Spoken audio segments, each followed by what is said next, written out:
Hello tubers, Jeff here. Welcome back to Homemade Go-Kart Build Details, Part 2. Let's start out with the rear suspension. There's a bit to it, so I'll give you the rundown here. Note how the rear trailing arms are independent and they have self-aligning pillow blocks on to accommodate the solid rear axle. On those trailing arms, I actually had to notch them out. You can see there where the axle would even rub when one wheel would be going over an obstacle. I made a rear sway bar which takes the body roll out. The crossbar in the back there that goes between the two arms was from a Chevy Nova. 3/4 inch bar with a couple of nuts welded on allows it to be mounted to the control arms. The torque rod for the rear brake must be mounted to the rear suspension.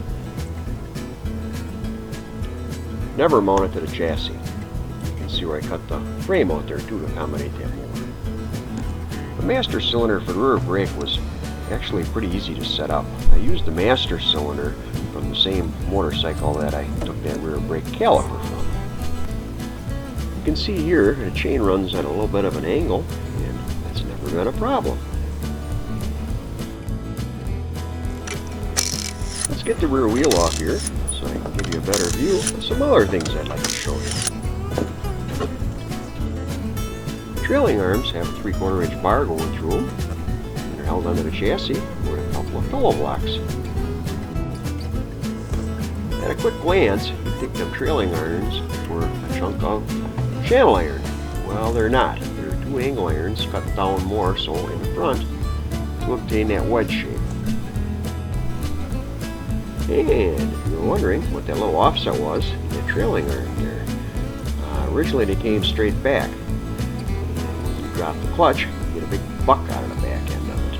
So putting that little dog leg on the trailing arm, that eliminated that problem.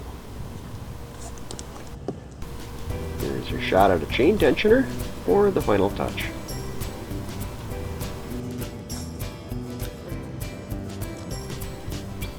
Maintain the chain tension throughout the suspension travel. Ideally, you'd have straight arms with the center of that pivot point in line with that center of that sprocket.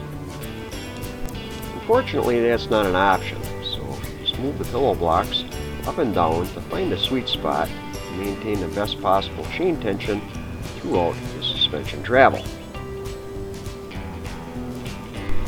The axle hubs give you the option to drive with the right wheel, left wheel, or both, depending on if you have them 4 bolts installed. Here's a look where the shocks mount to the lower control arm and the upper frame. If you'd like to change the ride firmness and the height, there are separate air spigots on the front and on the rear to do that.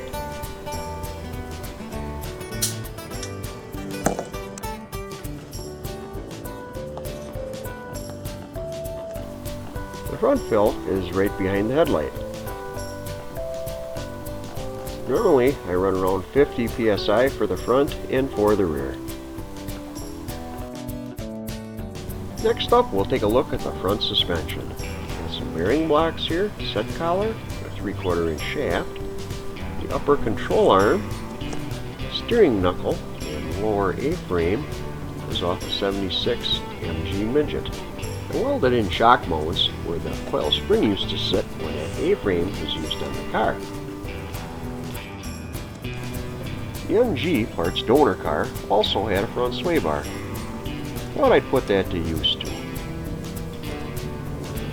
The brakes are off that same car too. I like the design of these calipers because they have a piston on each side of the brake rotor.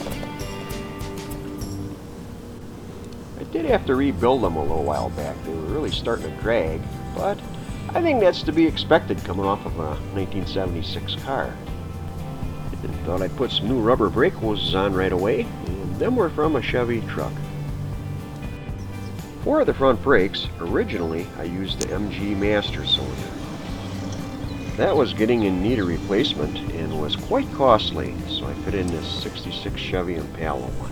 The piston in it was considerably larger, so I had to relocate the arm closer to the pivot point. Here's a little peek at the frame design.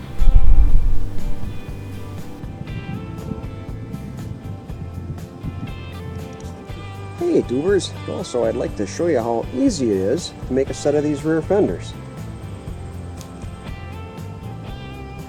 This rounded edge here, all that is electrical conduit. Now you will need to get an electrical conduit bender. These are quite inexpensive. And anyway, use that to bend your piece of conduit to form it to the shape that you'd like your fender to conform to.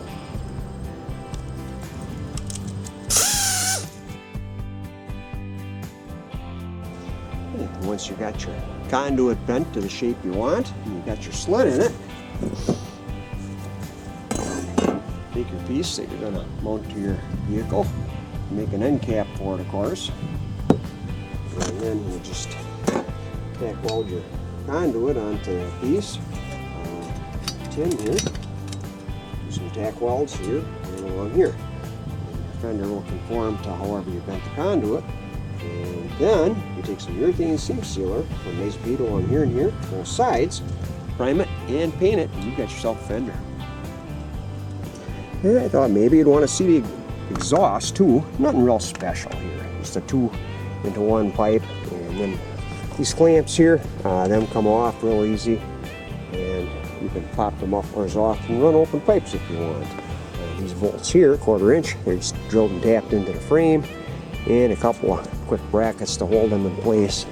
And there's what side B looks like. Before I had the Cushman, I used this actually to pull a double-wide snowmobile trailer around the yard to do yard chores and cutting on trees and stuff, all crap in it. And that's where a receiver hitch went into that. Made a little band up around that, and that was actually plasma cut in several pieces here to make the wedge. And tow hooks, got to have them front and rear in case you ever get stuck. Here we have a homemade plexiglass bender, which was used to make the bends on the hood and the windshield. Lay your piece of plexiglass on the heating element and hold it until it cools. Hey tubers, it's going to be raining a little bit, but I came out and got you some extra footage here. I thought you'd enjoy, so you can actually see how the pedals work. It's nice having the safety and independent front-rear braking. Here's where I just use the rear.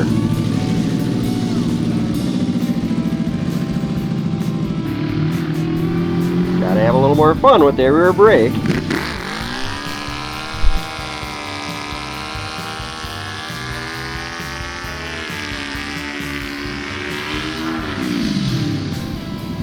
For a quick stop, get both pedals. Let's test out the front brakes.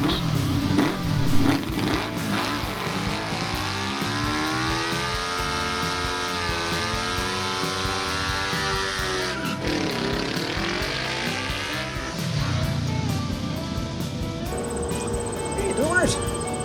Video helps you out. Gives some ideas for a project, whatever it may be. And yeah, it's quite the journey putting this thing together. Never visualized it turning into this whatsoever. It's kind of like here, have a pile of parts on the floor and put them all together and make it go forward. A lot of put the part on, cut the part off. Basically, you're looking at probably 2 car restorations. But, sure is fun when you get it done. So hey, thanks for watching. Hope you enjoyed. Stop back again. I got some other stuff you haven't seen yet. I'll be putting videos up of that. Can't tell you what. Thanks for watching. Take care. Bye-bye. Smile. Good.